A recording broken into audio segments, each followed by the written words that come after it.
இன்றைய வானிலை தொடர்பான தகவல்களை அறிந்து கொள்வதற்காக வளிமண்டலவியல் திணைக்களத்தின் வானிலை அதிகாரி முகமது சாலிஹுடன் தொடர்பினை ஏற்படுத்துகின்றோம்.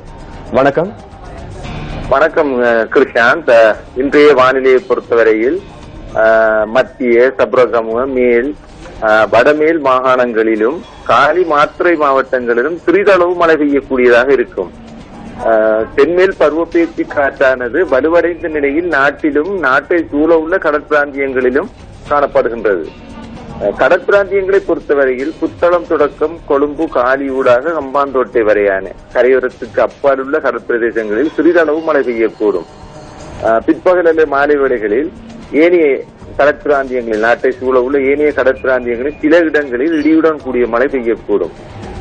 காற்று மணித்தியாலத்துக்கு 20 முதல் 40 கிலோமீட்டர் வேகத்தில் தென்மேற்கு திசையிலிருந்து வீசுவதுடன் சில சமயங்களில் காற்றின் வேகமானது கடற்பிராந்தியங்களில் காற்றின் வேகமானது சில சமயங்களில் மணித்தியாலத்துக்கு 50 முதல் 60 கிலோமீட்டர்களும் பார்க்க அதிகரித்து வீசக்கூடும்.